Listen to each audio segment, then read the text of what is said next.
Hello and welcome back. I'm your friendly neighborhood technician. Today I have some bad news. Bad news for me, good news for you, because I have to take out the pistons and the crankshaft from this engine because I need to send it out to get cleaned. If you noticed in the last video, I had the passenger side head off. I hadn't taken the driver's side head off yet, but I have the driver's side head off now, as you can see. And I noticed that if you remember also that there was some green gritty stuff that was inside the coolant passages.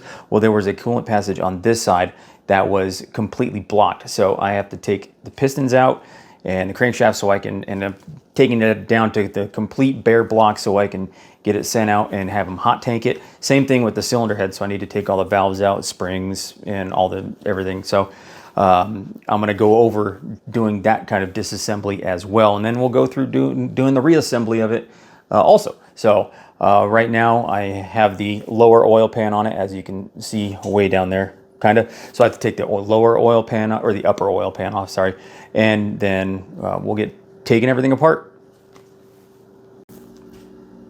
So here's the driver's side bank of cylinders, also known as bank 2.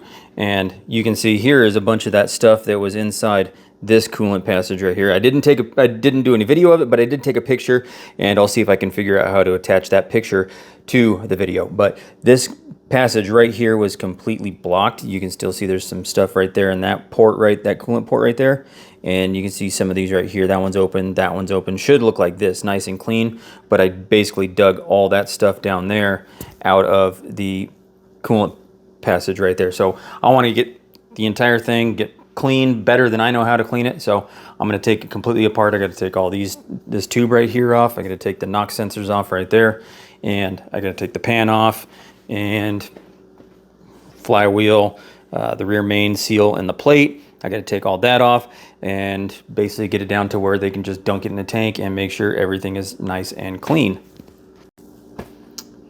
If you're going to be taking your upper oil pan off, you have to remember to make sure you mount your engine with in a way that you can actually take it off, because before I had them mounted down here in these bolt holes right here with different bolts. I had to go buy some longer motor mount, or the engine stand bolts, because the one that I had was only about that long from here. So I had to go buy longer ones and then put them in a configuration that would allow me to take the pan off. So there's not much to do up here really in this valley, is just take this breather tube off right here. And these are just 5mm Allens. And then you have one 13mm bolt that mounts the rest of it to the inside of the valley. Next, we got to take off the knock sensors. They're just going to be some 13mm nuts, and I'll probably have to source some new ones. You can see right there, that one's cracked. Also, this one's got a big old crack on it right there.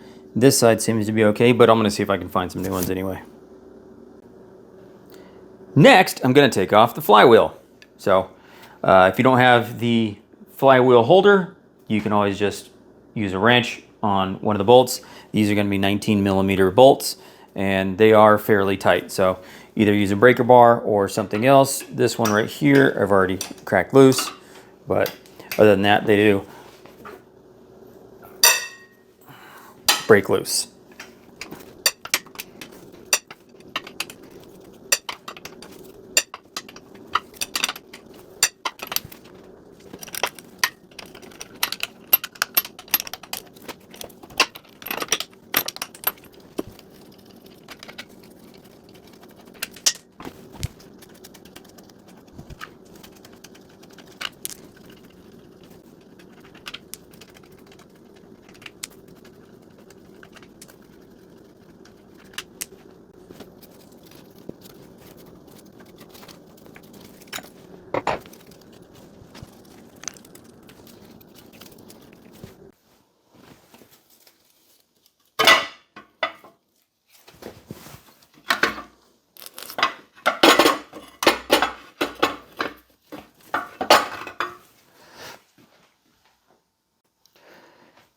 And don't forget the plate behind the flywheel.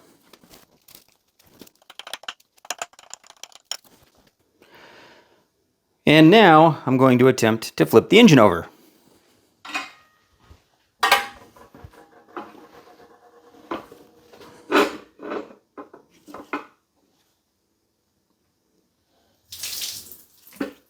Hey, more coolant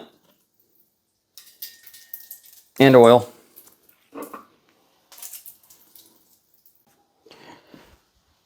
Here's a better shot of just how clean the engine was. I know I got a little bit of one from underneath, but now you get some proper light on it, and you can see that there's not a lot of really anything that's not clean in here.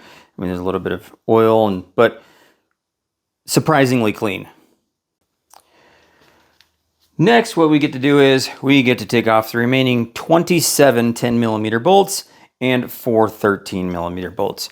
There's going to be 4 10mm bolts right here, 4 right here, then there's going to be some along the edge here and on the outside, and then there are going to be 2 inside right here holding the rear main plate in place from the bottom. And then we're going to have 1 bolt, 2 bolt, 3 and 4.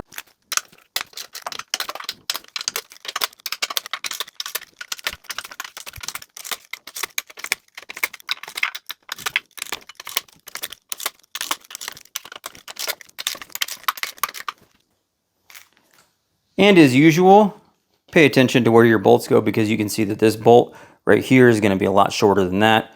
And then the bolts on the inside of the pan are also going to be shorter than the ones on the outside. Some here long, some here short. And then these back ones are going to be probably longer than these ones.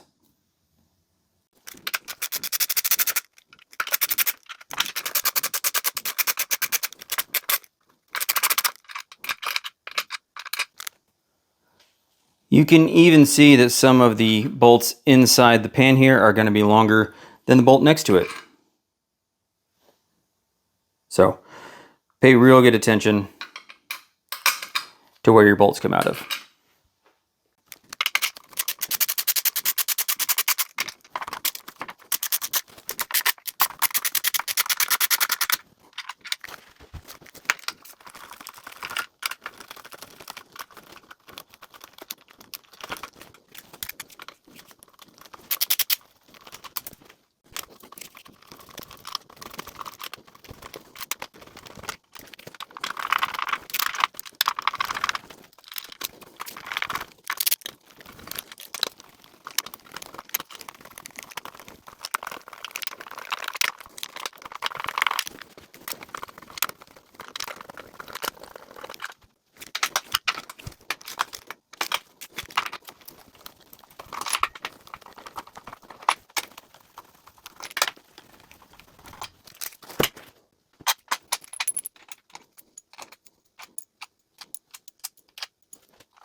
Next, what you're going to want to do before you lift off the oil pan is you're going to want to pull off the clip for the oil level sensor. That right there. And push the sensor inside. Make sure you get all the bolts. Then lift off the pan.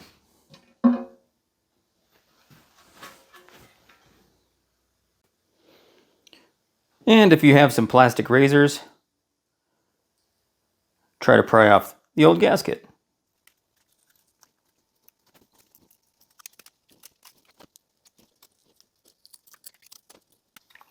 Oh, almost.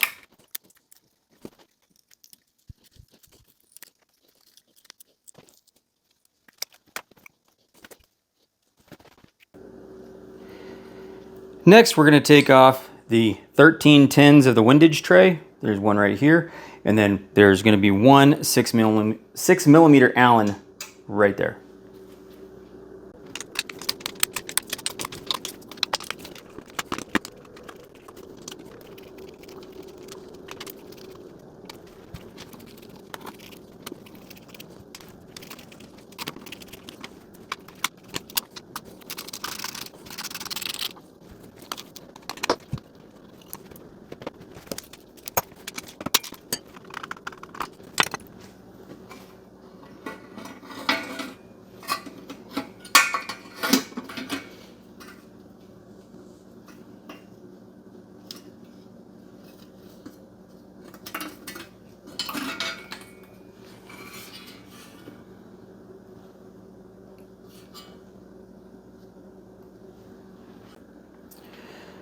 Next, we're going to take off the oil pump chain. Got to take off the tensioning spring, this little sleeve, and the guide rail. Next, take off the 13mm bolt for the oil pump sprocket.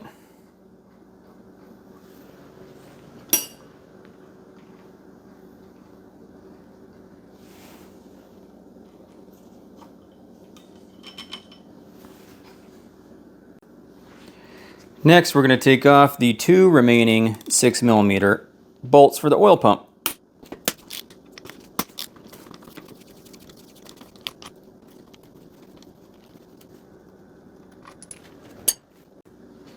Now we can lift off the oil pump.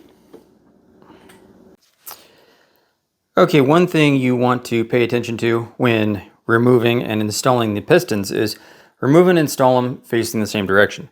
Now, there is a note in the work instructions that says the direction of travel arrow is stamped onto the piston crown and no longer visible on used engines.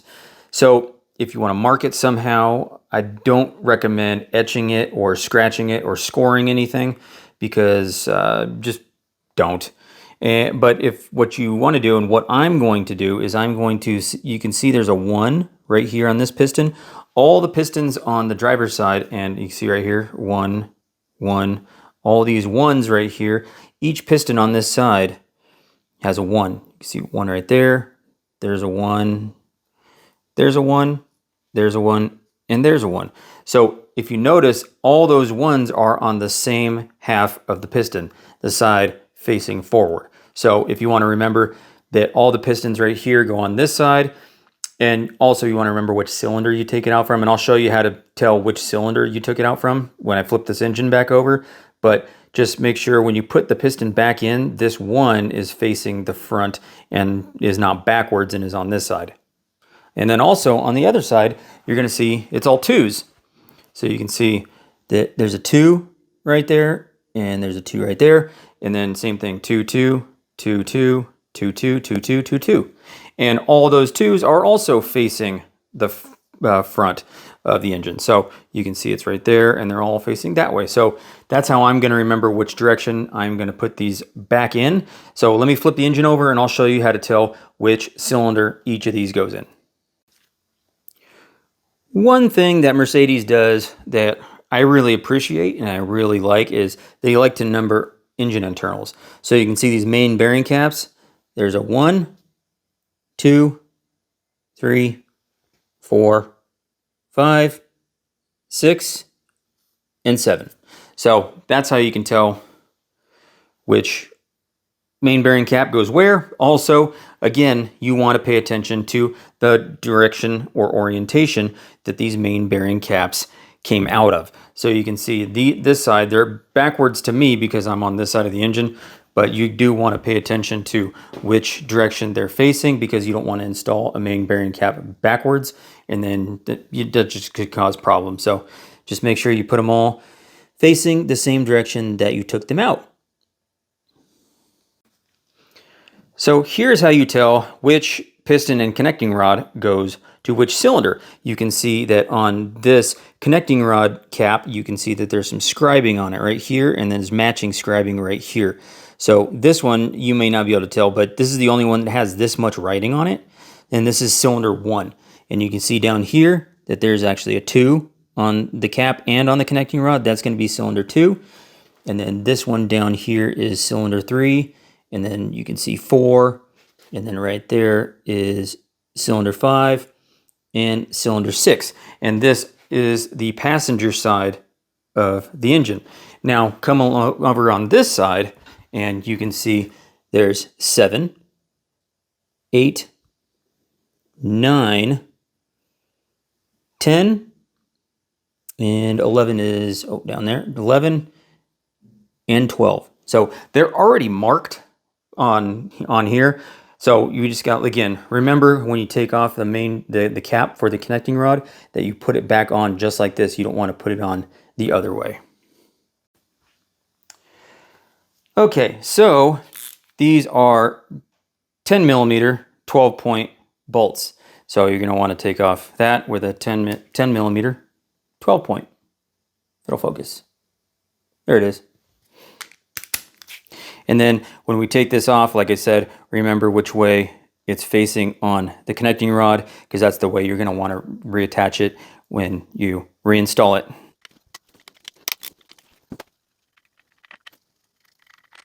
You can reuse these. There is a measurement. There's also a measurement for the head bolts as well, and I'll go through measuring those when we get ready to reinstall them. So also what you want to do is you want to be careful when you're taking this off, because you don't want to scratch or score the bearing surface on this or on the connecting or on the crankshaft. Okay, so now just pull it off carefully, and there's your bearing surface. Looks okay. Surface of the crankshaft looks okay. And you're just gonna, like I said, want to make sure you put it back on just like that. Now these, they don't look like they are, but some connecting rods, the caps are actually fractured. They're actually fracture fit. So they have to go back 100% the other way, or the same way you take them off, because they're basically, the ends are broken off and they fit together like a puzzle piece. So you want to always make sure you put these on exactly how you take them off. So as we're sitting here looking at this, you can see that there's the writing right here, which was the writing on this side. And if you flip it around to this side, there's no writing at all. If it'll focus, there's no writing on this end. So on this end of the connecting rod, there's not going to be writing, but on this side there will be. So that's also how you can tell how to put it back together. And now we're going to want to push the piston down. Now this not at top dead center on this cylinder. It's actually about that far down. The piston is actually at pretty much bottom dead center. So we're going to need to push it down, and then make sure, again, you don't scratch the surface right here, because you don't want to create any issues down the line. So we're going to need to keep pushing. And if you want, you can actually get the handle of a wooden handle of a mallet or something like that to push it down gently. I'm going to see if I can do this one by hand. It's almost at the end. Yeah, I'm going to need to get something in there.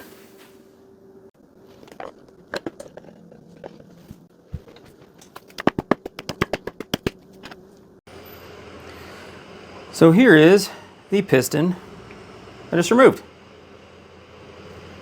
It's a little dirty.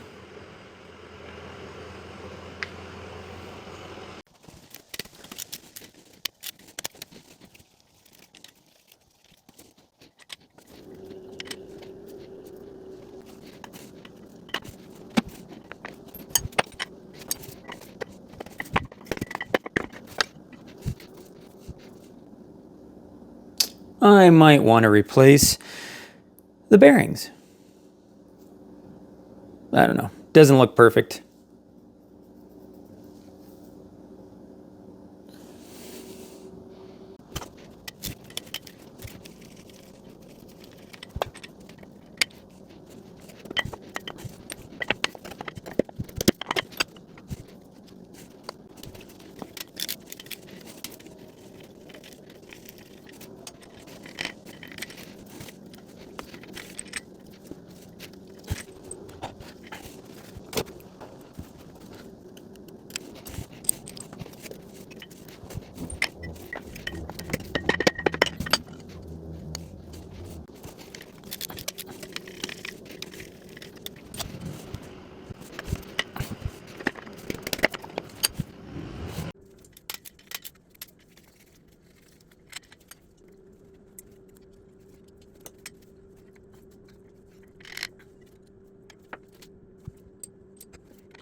There we go. No more pistons.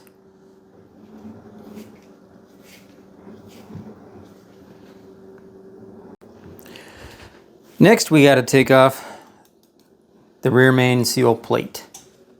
Then we got to take off all these 10mm bolts that are kind of hard to see, but there's a bunch of them. Then we need to pop this plate off, and then we can start getting the main bearing caps for the crankshaft off.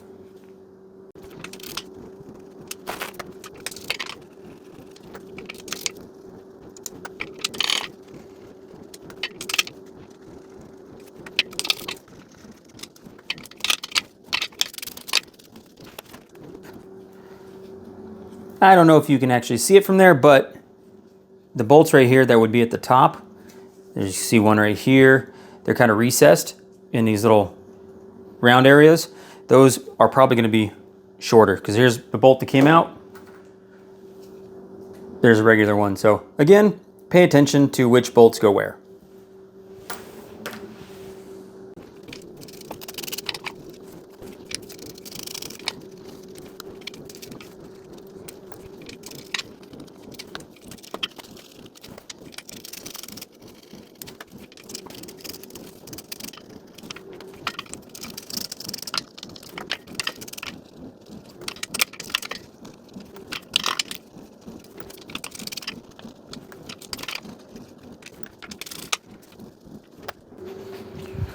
Now we get to find a suitable place and try to pry it off. Oh, that was easy.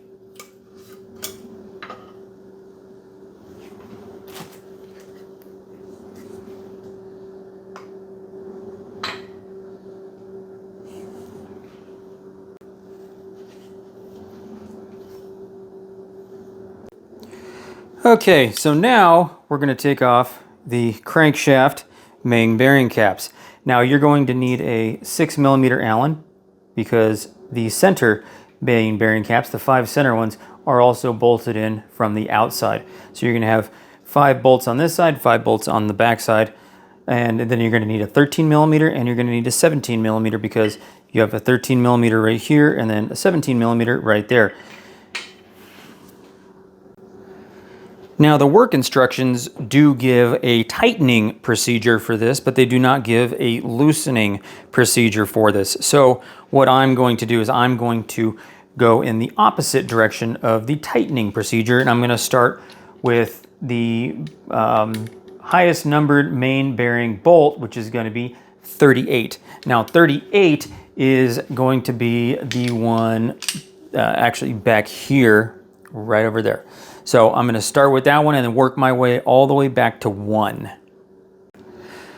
Okay, so now I have it reoriented so I can actually look at the screen and see it in the same orientation as right here. So 38 is going to be right here, and then we're going to go to 37, 36, 35, and then all the way to the front, you're going to go with 34, 33, 32, 31, and then from there, you are going to go to 30, which is right here on the back side, 29, 28, 27, 26, 25, and then on the back side right here, 24, 23, 22, 21, 20, 19, and then 18, 17, 16, 15, 14, 13, 12, 11, 10, 9, no, 10, 9, 8, 7, 6, 5, 4, 3, 2, 1. So just to go over them in ascending order, we're going to start with 1, 2, 3, 4, 5, 6, 7, 8, 9, 10, 11, 12, 13, 14, 15, 16, 17, 18, 19, 20, 21, 22, 23, 24, 24 back here, 25, 26, 27, 28, 29, 30, 31, 32, 33, 34, 35, 36, 37, 38. And right now, I'm just gonna crack them loose. I'm not gonna take off each one individually. I'm gonna crack them each one loose, and then I'm gonna go ahead and take them all off at that point, because it's like a cylinder head. You wanna release the pressure slowly, so you're not gonna bend anything or warp anything.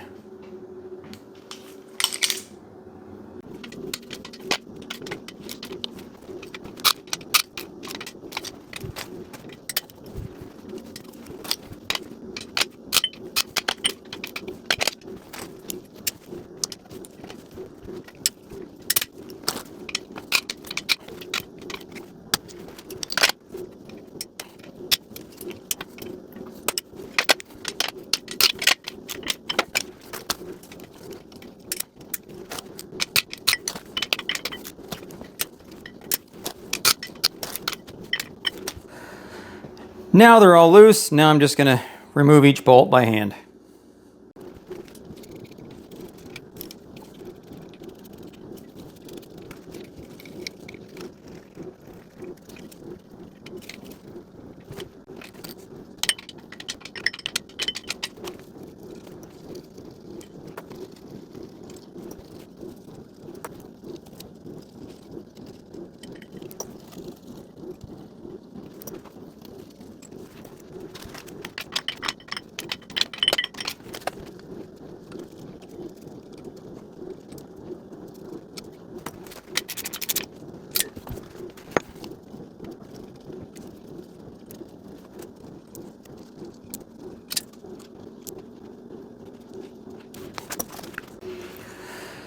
Now we're going to take the main bearing crankshaft, the crankshaft main bearing caps off. Like I said before, remember which direction they're facing. Right now, with the crankshaft facing to the left here, the numbers are upside down. So that's exactly how I'm going to put it back together.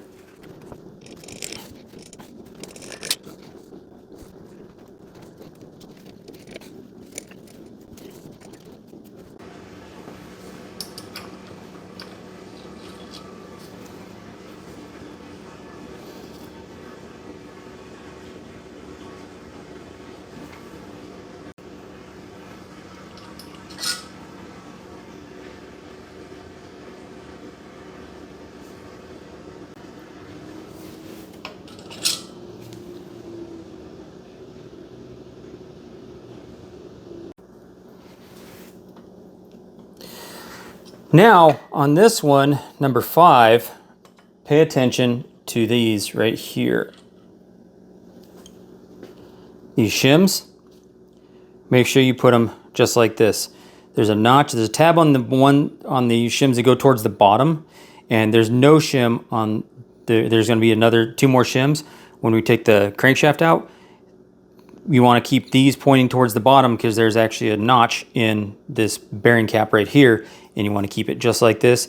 Try not to mix it up. There's a little oil channel right here that you want to keep in this exact position. So just remember that also.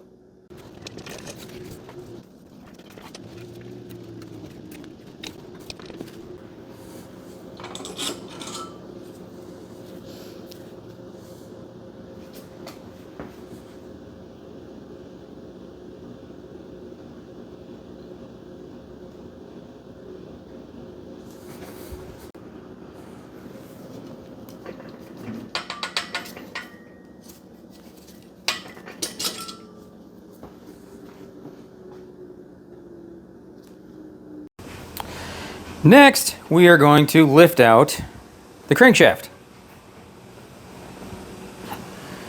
And as always, be careful. You don't want to scratch any of the bearing journals and bearing surfaces.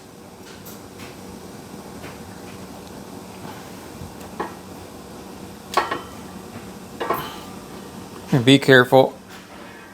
It's heavy.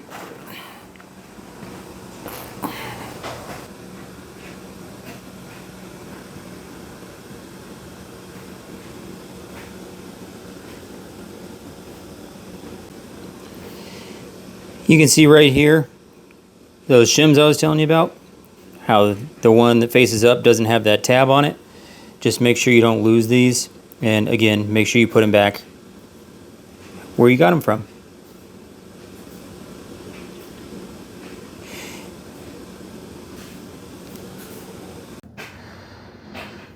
Well, there we have it. Blocks down to the bare minimum. I may or may not pop those bearings out. Actually, I'll probably pop them out. Well, there we have it. Down to the bare block. I'll do the heads in another video. So that's all for today. Thank you for watching. Make sure you give me that thumbs up, hit subscribe, and make sure you hit the notification icon so you get notifications when I post a new video. Thanks for watching.